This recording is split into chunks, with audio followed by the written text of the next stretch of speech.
Spall explained that Urban Harvest initially only supplied restaurants in the surrounding areas of the hydroponic setup in Eros, but has now expanded to selling outside Windhoek. He added that they recently acquired about 10 hectares of land on the premises of the Safari Court Hotel, which was the first external property on which Urban Harvest produces fresh vegetables for the business while training hotel staff on the practice. What we really measure our capacity in is the number of grow holes we have here on the farm, which is basically an indication of how many plants we can have in production at any given moment. Previously we had about 400, 500 plants.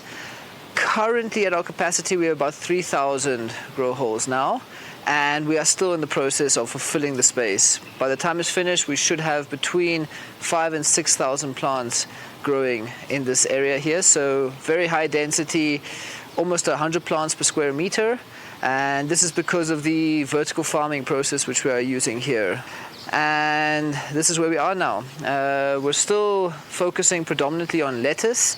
We're growing 6 different varieties of lettuce here, 3 green varieties and 3 red varieties, so that we can make sure we have a good mix for our customers. And then in the new year now we are starting experimentations with different types of herbs and green leafies.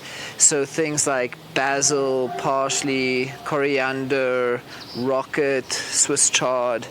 All these things that still apply in the highly perishable goods, so they don't transport well. And this is why we focus on growing them in the urban environment, so that we are as close to our customers as possible to ensure that they get the freshest products possible. Spall added that other than the partnership with Safari Court, Urban Harvest is initiating 2 hydroponics projects in Marintal as well as Arandis, which are to start up in 2023. One being in Mariental with an organization called Impact Tank. They are a non-profit organization that really focus on skill upliftment and development. We intend to implement this place in the beginning of 2023, in the first quarter. And then we are also looking at a project in Arandis as part of a housing development actually there. And the concept is a low-cost housing development centered around a farm, so that the people living in the low-cost housing development actually have access to food and to resources. Former intern at Urban Harvest, Hendrik Njava, told Agri on One that at the urban farm, he learned that for this level of expansion, record keeping is the most crucial, and that Urban Harvest is planning to offer countrywide training to individuals that are interested in agriculture, as well as to source new clients for the business in the process.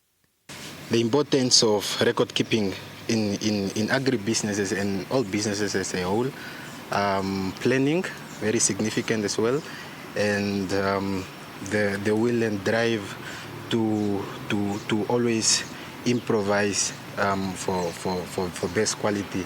Njava has an urban farming business of his own, known as Agri-Optimistic, whereby he installs hydroponic systems for different clients and continues to work with Spall on the growth of Urban Harvest as a partner.